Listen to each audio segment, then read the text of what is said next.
কি দিয়ে বুঝায় আপনাকে আমি কবর কত কঠিন?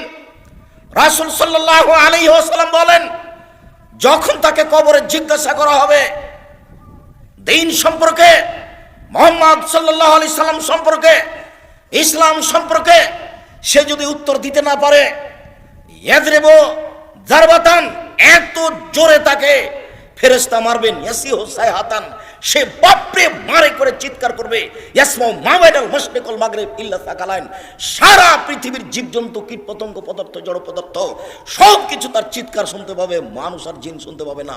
এখান থেকে 50,000 কোটি কিলোমিটার দূরে যে বস্তু আছে সেও শুনতে পাচ্ছে এই কবরের চিৎকার। সে কত জোরে চিৎকার করছে আপনাকে আমি বুঝাতে অক্ষম। মুহাম্মদ সাল্লাল্লাহু আলাইহি ওয়াসাল্লাম বলেছেন, যে মারে সে চোখে দেখে না, যে মারে সে কানে শুনে না, যে মারে সে ফেরেশতা, তার রং বিভিন্ন ধরনের, কালো নীল, ভিন্ন ধরনের রং, চোখে দেখে না, কানে শুনে না, কোথায় মারছে আর চিৎকার যে করছে ও শুনতে পায় না, যার কারণে তার মারার গতির পরিবর্তন হয় না।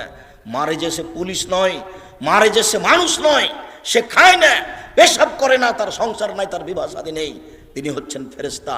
প্রথম বাড়িও যেমন শেষ বাড়িও তেমন, এইভাবে তাকে মারতে থাকবে বিচারের দিন পর্যন্ত। রাসূল সাল্লাল্লাহু আলাইহি সাল্লাম বলেন, যে লাঠি দিয়ে মারা হয়, যে হাতুড় দিয়ে মারা হয়, সেই হাতুড় যদি পাহাড়ের উপরে মারা হয় তাহলে ফায়াসিরু তুরাব, সেটা পাথর হয়ে যাবে, ধুলা হয়ে যাবে, একবারে খান খান হয়ে। পাহাড়ের উপরে মারা হলে পাহাড় ধুলা হয়ে যাবে। যেই হাতুড় দিয়ে মারা হয় সেই হাতুড়টা যদি পাহাড়কে মারা হয় তাহলে পাহাড় ধুলা হয়ে যাবে। মুহাম্মদ সাল্লাল্লাহু আলাইহি সাল্লাম এইভাবে বলেন। কি দিয়ে বুঝায় আপনাকে আমি কবর কত কঠিন? এখানে চিৎকার করছে, তার কণ্ঠ, তার শব্দ শুনতে পাচ্ছে 50,000 কোটি কিলোমিটার দূরে। যে মানুষ, যে জীবজন্তু আছে, জিন আর মানুষ ব্যতীত যেই পদার্থ, জড় পদার্থ আছে, সে শুনতে পাচ্ছে কবরের শাস্তি, শুনতে পাচ্ছে গিলাসটা, কবরের শাস্তি শুনতে পাচ্ছে বক্সটা, কবরের শাস্তি শুনতে পাচ্ছে বাল্বটা, কবরের শাস্তি শুনতে পাচ্ছে এই মাইক, সব কিছু শুনতে পাচ্ছে কবরের চিৎকার। কিন্তু মানুষ এবং জিন শুনতে পায় না। শুনতে পারলে সে বাঁচত না। আপনাকে আমি বুঝাতে পারি কবর কি জিনিস। রাসূল সাল্লাল্লাহু আলাইহি সাল্লাম দিন রাত কবরের শাস্তি থেকে বাঁচতে চাইতেন। যখনই তিনি জানাজায় দাঁড়াতেন তখন লোকটার জন্য কবরের শাস্তি থেকে আল্লাহর কাছে বাঁচতে চাইছেন, আল্লাহ তুমি তাকে কবরের শাস্তি থেকে বাঁচাও। সম্মানিত দিনী ভাই বোন, বাড়ির পিছন দিকে যে 2 হাত 2.5 হাত গর্ত করে কবর করা হয়েছে, তার নাম কবর নয়। সেটাই যদি কবর হতো তাহলে যাকে বাঘে খেয়ে নিল তার কবর কোথায়? কবরস্থানে 2-2.5 হাত যে কবর করা হয় সেটাই কবর নয়। সেটাই যদি কবর হতো তাহলে যে আগুনে জ্বলে ছাই হয়ে গেল তার কবর কোথায়? সেটাই যদি কবর হতো তাহলে যে পানিতে ডুবে হারিয়ে গেল তার কবর কোথায়?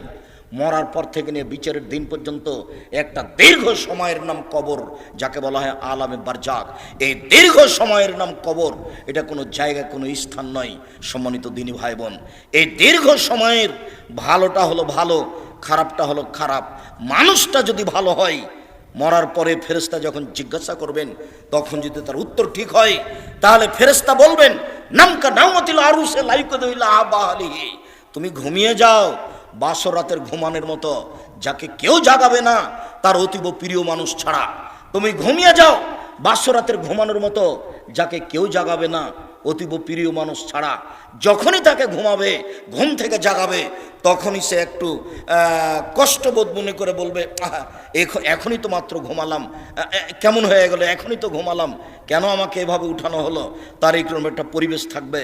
অথচ সে লোকটা কবরে ঘুমিয়ে আছে 4,000 বছর থেকে, 10,000 বছর থেকে। তার মানে ভালো মানুষের কবরে থাকার সময়সীমা হলো বাসর রাতের সমান। তা 2 ঘন্টা হতে পারে, 2.5 ঘন্টা হতে পারে, 3 ঘন্টা হতে পারে। এটা হলো ভালো মানুষের কবরের সময়সীমা। আর যারা খারাপ মানুষ তারা তো আপনাকে আর আমি কি দিয়ে বুঝাই। কবরের শাস্তিকে স্বপ্নের মতো বলা যেতে পারে। আপনি পাশে বসে আছেন, আপনার ভাই শুয়ে আছে, ঘুমিয়ে আছে, গোখরা সাপ তাকে দংশন করছে, সে বাপরে মারে করে চিৎকার করে পালিয়ে যাচ্ছে ঘুমের ঘরে।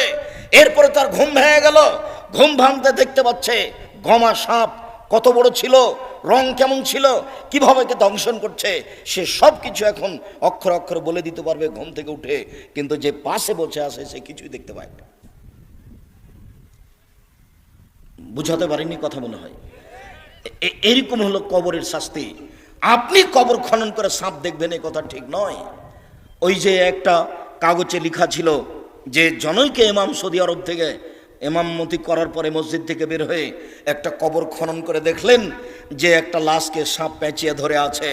তারপরে বলে দিলেন যে এইটা ফটোকপি করে যে যত বিতরণ করতে পারবে সে তত ভালো। একেবারে নগদ মিথ্যা কথা। কবরের শাস্তি মানুষ দেখা তো বহু দূরের কথা, শুনতে সক্ষম নয়। কবরের শাস্তি দেখা তো বহু দূরের কথা, মানুষ শুনতে সক্ষম নয়। অতএব কবরের শাস্তিকে আপনার রেকর্ডিং করে বা একটা রূপক পরিকল্পনা করে সাজিয়ে মানুষকে দেখানো হারাম। এটা মানুষের পক্ষে সহজ সম্ভব নয়। কবরের শাস্তি, কবর যত কঠিন কিয়ামত তার চেয়ে অনেক বেশি কঠিন। কিয়ামত যত কঠিন জাহান্নাম তার চেয়ে অনেক অনেক অনেক বেশি কঠিন। কি দিয়ে বুঝায় আপনাকে আমি জাহান্নাম কত কঠিন? কিয়ামত। কবর যত কঠিন কিয়ামত তার চেয়ে অনেক অনেক অনেক বেশি কঠিন। কিয়ামত যত কঠিন জাহান্নাম তার চেয়ে অনেক অনেক অনেক বেশি কঠিন। উসমান রাদিয়াল্লাহু তাআলা আনহু যখন কবরের পাশে দাঁড়াতেন, যে ওয়াকাফ আলা কাবরিন, যখন তিনি কবরের পাশে দাঁড়াতেন তখনই তিনি কাঁদা আরম্ভ করতেন। হাত্তা ইয়াবুল্লাহ লাইয়াতাহু, কেঁদে তিনি তার দাড়ি ভিজিয়ে ফেলতেন। তাহলে কবরের পাশে দাঁড়ালেই তার দুই চোখের পানি ঝরঝর ঝরঝর করে ঝরে আসতো। তাকে বলা হলো তাজকুরুল জান্নাত ওয়ান নার ফালা তাবকি ওয়া তাবকি মিন হাযা, আপনি নিজে জাহান্নাম জান্নাতের কথা বলেন, তাতে আপনি কান্নাকাটি করেন না, কিন্তু যখনই আপনি কবরের পাশে দাঁড়ান তখন আপনি এত কাঁদেন কেন? যার কারণে দুই চোখের পানি ঝরে আপনার দাড়ি ভিজে যায়। এইভাবে আপনি কান্নাকাটি কেন করেন? তখন তিনি বললেন, পৃথিবীর মানুষ শুনে রাখো, ইন্নাল কবর আউয়ালু মানজিল মিন মানাজিলিল আখিরাহ, কবর হচ্ছে পরকালের প্রথম স্তর, প্রথম বিপদ। ভাই না জামিন হো ফাবাদ হাইসর মিন হো, মানুষ যদি কবরে বেঁচে যায় তাহলে এরপরে যত স্তর আছে সব সহজ হয়ে যাবে। ওয়াইলাম ইয়ানজুমিন হো ফাবাদ হাসাদ মিন হো, মানুষ যদি কবরে বাঁচতে না পারে তাহলে এরপরে যত স্তর আছে সব আরো কঠিন ও জটিল হয়ে যাবে। কবর যত কঠিন কিয়ামত তার চেয়ে অনেক বেশি কঠিন। কিয়ামত যত কঠিন জাহান্নাম তার চেয়ে অনেক অনেক অনেক বেশি কঠিন। ওই ছেলেটা ওইভাবে হাঁটছে কেন? ও তো আরো মানুষ তার দিকে দেখলে তো আমার কথা বুঝতে পারবে না। দয়া করে কোনো কাজ দেখায়েন না, কিছুক্ষণ অপেক্ষা করেন। আমি আব্দুল্লাহ বিন ফজল নই যে ভোর পর্যন্ত বক্তব্য দিব। আমি অত কোরআন হাদিস জানি না, সারা রাত বক্তব্য করি না। আপনি দয়া করে নিজের কোনো কাজ দেখাবেন না। আমি আপনার জন্য এসেছি কষ্ট করে। মহিলা মানুষ, আপনাকে বলছি, ঢং ঢং করে এসেছেন, ঢং ঢং করে গল্প করতে করতে যায়েন না। আপনার একটা লজ্জাবোধ থাকা দরকার, আপনার একটা ইতস্তবোধ থাকা দরকার, একটা আপনার হায়াবোধ থাকা দরকার। আপনি মহিলা মানুষ, আপনার একটু শরম হয় না কেন? আপনার একটু হায়া হয় না কেন? এত গল্প করেন কেন? ঢং ঢং করে গল্প করতে করতে আসলেন, আবার চলে যাচ্ছেন। আপনি বুঝতে পারেন না যে আমি মহিলা মানুষ, আমার একটা লজ্জার ব্যাপার আছে, আমার একটা শরমের ব্যাপার আছে। জাহান্নাম মহিলা দিয়ে ভরা, দিন রাত শুনছেন, হুঁশ হয় না? জাহান্নাম বলতে নারীকে বুঝায়, জাহান্নাম বলতে নারীকে বুঝায়। এ কথা আমরা তো বলিনি, এ কথা মুহাম্মদ সাল্লাল্লাহু আলাইহি ওয়াসাল্লাম বলছেন। আল্লাহ রাসূল বলছেন, আমি জাহান্নামের দিকে তাকিয়ে দেখলাম অধিকাংশই নারী। আবু হুরায়রা রাদিয়াল্লাহু আনহু, এই ছেলে, তুমি এভাবে সাড়া দিবা না কোথায়, চুপচাপ বসে থাকো, তুমি লজ্জাবোধ করো। তোমার মাই তো এখানে বসে আছে ছোট ব্লাউজ পরে, তোমার শরম হয় না? তোমার ইতস্তবোধ হয় না? তুমি বলে দিও তোমার মা যেন এরকম ছোট ব্লাউজ পরে আর দিন না কাটায়, সময় না কাটায়। তোমারও তো ইতস্তবোধ হওয়া দরকার। তোমার বাপ এখন দাড়ি চেঁচা এখানে বসে আছে, ঢং দেখাচ্ছ, ধর্মকে পাগল পেয়েছো বাপ বেটা। নিজেকে মুসলমান মনে করো, দিন ধর্ম মেনে চলার চেষ্টা করো। সময় শেষ হওয়ার কোনো পথঘাট মানুষের কাছে নেই। অতএব লজ্জাবোধের দাবি রাখি। কথার মধ্যে উপস্থিত বৈঠকের মুসলিম বোন, আপনাকে নিয়ে দুটা কথা বলছি, শোনেন।